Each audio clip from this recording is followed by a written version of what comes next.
Shalom, selamat pagi dan salam sehat buat kita semua pendengar renungan pagi dalam channel YouTube Pendeta Mangatur Manurung. Saya berharap kita semua penuh dengan sukacita yang daripada Tuhan, karena berkat-Nya selalu senantiasa ada di dalam kehidupan kita. Marilah mendengarkan firman Tuhan yang menjadi renungan pada hari ini, yang tertulis dalam Injil Lukas pasal yang ke-6 ayat 27 sampai dengan ayat 28. Beginilah bunyinya. Tetapi kepada kamu yang mendengarkan aku berkata, kasihilah musuhmu, berbuatlah baik kepada orang yang membenci kamu, mintalah berkat bagi orang yang mengutuk kamu, berdoalah bagi orang yang mencaci kamu. Demikian firman Tuhan.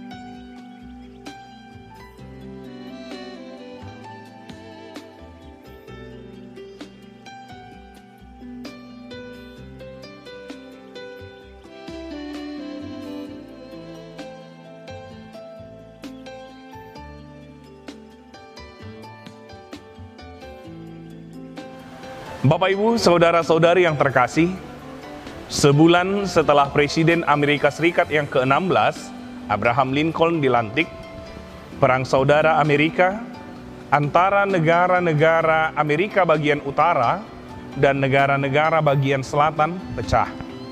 Dan dalam suatu pertemuan resmi, Abraham Lincoln berbicara tentang keadaan itu. Dalam pidatonya, ia mengatakan bahwa orang-orang di negara Amerika bagian selatan adalah manusia yang melakukan kesalahan, tetapi ia bukanlah musuh yang harus dibumi hanguskan. Mendengar pidato itu, seorang perempuan yang sudah berusia lanjut, seorang patriot yang sangat bersemangat, menegurnya karena berbicara penuh kasih terhadap musuh yang dimana seharusnya harus mereka hancurkan dan bumi hanguskan. Mendengar itu, Abraham Lincoln pun menanggapi tanggapan perempuan tua tersebut. Kenapa nyonya? Kata Lincoln. Apakah saya salah apabila menjadikan mereka sebagai sahabat saya? Bukankah itu berarti menghancurkan permusuhan itu? Setelah mendengar itu, akhirnya si nyonya tua pun terdiam. Bapak Ibu, saudara-saudari yang terkasih, di dunia ini, kita pasti memiliki orang-orang yang kita kasihi. Demikian juga sebaliknya, kita memiliki orang-orang yang sangat sulit untuk kita kasihi. Pada orang yang kita kenal baik, kita akan lebih mudah mengasihi. Tetapi bagi orang yang kurang kita kenal, terlebih lagi, orang yang kita benci atau yang memusuhi kita akan mengalami kesulitan untuk mengasihi mereka. Pertengkaran, peristiwa traumatis yang melukai hati dan merugikan membuat kita terpisah antara satu dengan yang lainnya. Secara alamiah, kita pasti akan acuh, bahkan geram terhadap mereka. Mengasihi dan musuh merupakan dua kata yang bertolak belakang. Oleh karena itu, keduanya tidak dapat disatukan. Musuh mengandung makna bukan sahabat. Dengan demikian, jelaslah musuh adalah orang yang membenci, yang akan menginginkan hal yang tidak baik, menjatuhkan, kecewa, sakit, dan sebagainya. Oleh sebab itu, nasihat untuk mengasihi musuh dapat dikatakan aneh, karena normalnya musuh menjadi orang yang dilawan, orang yang dibenci, orang yang disingkirkan, dan lain sebagainya yang memberi kesan negatif. Seperti dalam kebanyakan cerita silat, balas dendam adalah tema yang sangat menonjol dalam permusuhan. Prinsip yang berlaku, darah dibayar dengan darah, nyawa dibayar dengan nyawa.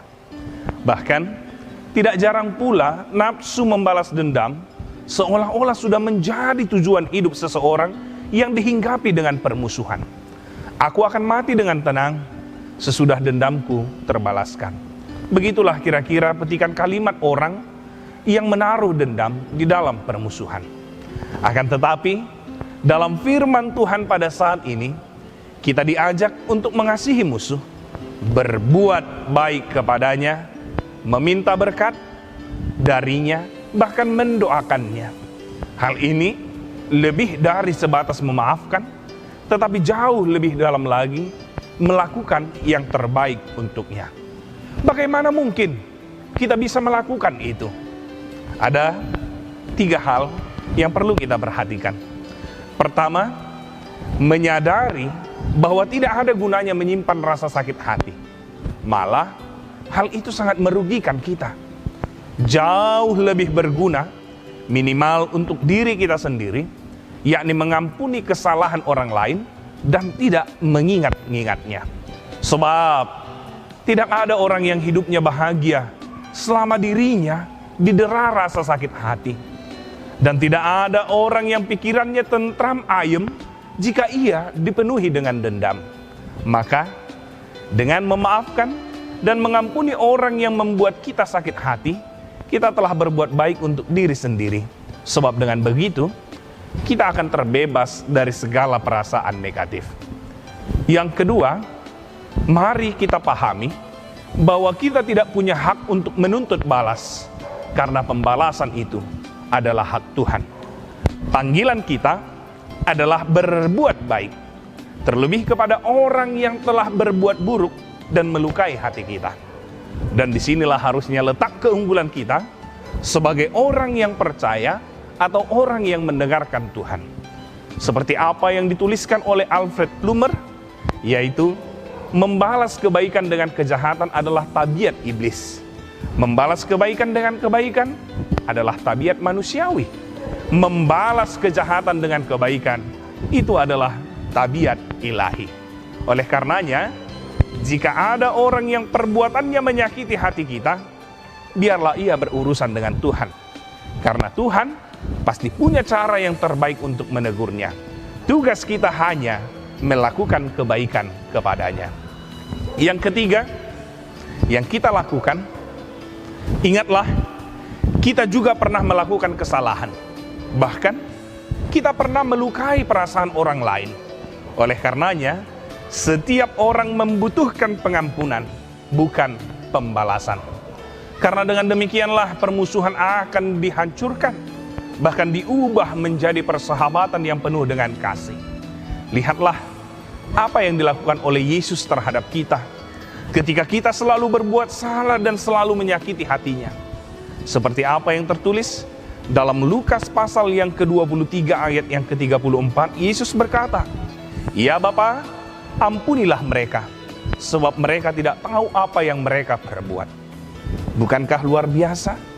Ketika Yesus tengah mengalami penderitaan di luar batas kemanusiaan, Dia masih bisa berdoa bagi kita yang menyalibkan dan menyiksa Tuhan kita.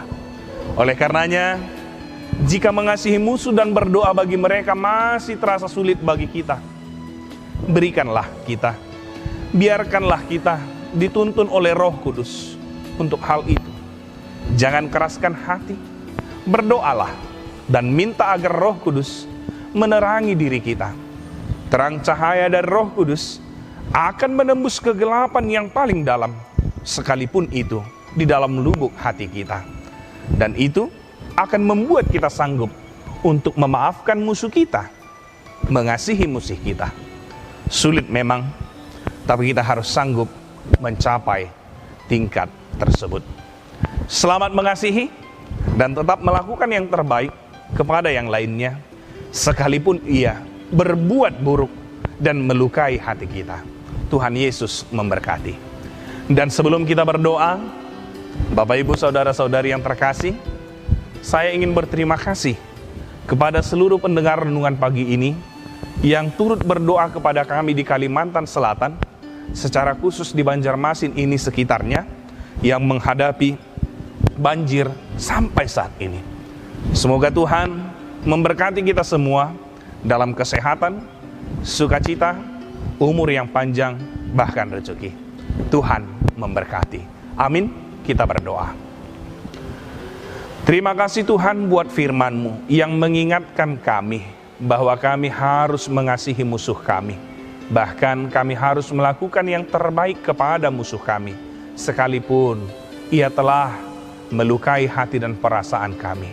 Kami meminta berkat daripadanya, bahkan kami berdoa agar permusuhan itu Tuhan boleh dihancurkan, dan permusuhan itu tidak berlanjut terus.